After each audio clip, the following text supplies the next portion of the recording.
আমি আসলেই কোনোদিন কোনো রূপচর্চা করি না। অনেকে মনে করে আমি ভাত খাই না। আমি ৩ বেলা ভাত খাই এখন। না মানে আমি বললাম আমি যদি আমার কথা বলি, অনেকে বলে না যে আপনি মার্ক করেন আপনার অভিনয় বা লেখালেখি, গান, অনেকেই বলে অনেক ইন্টারভিউতে।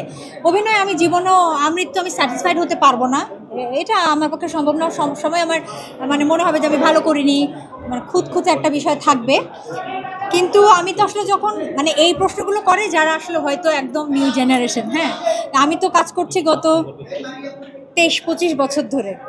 আর তো আমি কাজ করা বন্ধ করেছি ন্যাশনাল অ্যাওয়ার্ড পাওয়ার পরে, হ্যাঁ, জাতীয় রাষ্ট্রীয় সম্মাননা পাওয়ার পরে। সুতরাং এগুলো কারা বলে আমি জানি না, তারা হয়তো জানে না, আমার কাজ দেখেনি হয়তো বা। ও মাই গড, সত্যি কথা বলবো, একদম সত্যি কথা। আমি কিন্তু বলি, কিন্তু কেন যেন মানুষ বিশ্বাস করে না। কিন্তু এটাই আমার কাছের মানুষরা কেউ থাকলে এখানে সাক্ষী দিতে পারতো। সত্যি কথা হচ্ছে আমি আসলেই, আমি জানি এটা বলার পর অনেক কমেন্টস আসবে, আমি আসলেই কোনো দিন কোনো রূপচর্চা করি না, একদমই করি না। আমি স্যালনে যাই শুধু চুল ছোট করতে আর হেয়ার কালার করতে, দ্যাটস ইট। রূপচর্চা আমি করি না। হ্যাঁ, আইব্রো আপার লিপ থ্রেড করতে যাই, এটা সব মেয়েই করে। আর আপনি যেটা বললেন যে সিক্রেট, এবার আসছি যে আসল সিক্রেট হচ্ছে, হ্যাঁ, আমি অবল একটা ভেজিটেরিয়ান, এটা সবাই জানে। তার মানে এই না যে আমি আজকে ক্লিয়ার করি যে অনেকে মনে করে আমি ভাত খাই না। আমি ৩ বেলা ভাত খাই এখন। আমি ২০০০ সাল থেকে ২০১২ এই সময়টা ১২ বছর আমি ভাত খাইনি। কিন্তু এখন আমি ৩ বেলা ভাত খাই, কখনো কখনো দুবেলা খাই, কিন্তু ভাত খাই। কিন্তু আমি অবল একটা ভেজিটেরিয়ান, আমি মাছ মাংস খাই না। কিন্তু এটা রূপের রহস্য না। রূপের রহস্য আসলে হচ্ছে, রূপের রহস্য আসলে হচ্ছে আমার মন।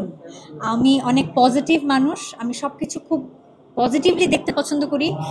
কোথাও কোনো খারাপ কিছু থাকলে, নেগেটিভ কিছু থাকলে আমি ওখান থেকে ভালোটা নেওয়ার চেষ্টা করি। যদি একদম ভালো নাই থাকে, সেখান থেকে আমি নিজেকে বের করে ফেলি।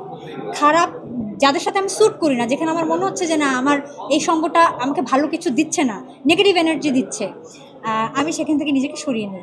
এগুলো আমি মেনটেন করি। আপনি দীর্ঘ ২৩ বছর ২৪ বছরের মতো কাজ করছেন ইন্ডাস্ট্রিতে। হ্যাঁ, আমি ২০০২ সালে, আচ্ছা বলি, আজকেও তো একটা কাইন্ড অফ বিউটি প্যাজেন্ট হচ্ছে, Miss and Mrs Elegance Bangladesh. তো আমিও তো একটা বিউটি প্যাজেন্ট থেকে এসেছি, Lux Anandadhara Miss Bangladesh photogenic, যেটা এখন আছে হচ্ছে লাক্স চ্যানেলে সুপারস্টার, ওই একই। আমি হয়েছিলাম হচ্ছে চ্যাম্পিয়ন হয়েছিলাম ২০০২-এ। সো এবং গ্র্যান্ড ফিনালে হয়েছিল হচ্ছে ১১ই অক্টোবর। আচ্ছা, আমার গ্র্যান্ড ফিনালে হয়েছিল হচ্ছে ২০০২-এর ১১ই অক্টোবর। সো আর ১ মাস হয়ে গেলে আমার ২৩ বছর হবে। সো আমি লাক্স চ্যাম্পিয়ন হওয়ার ২৩ বছর হবে। মূলত আমি তখন থেকেই অভিনয়ের সঙ্গে যুক্ত। হ্যাঁ।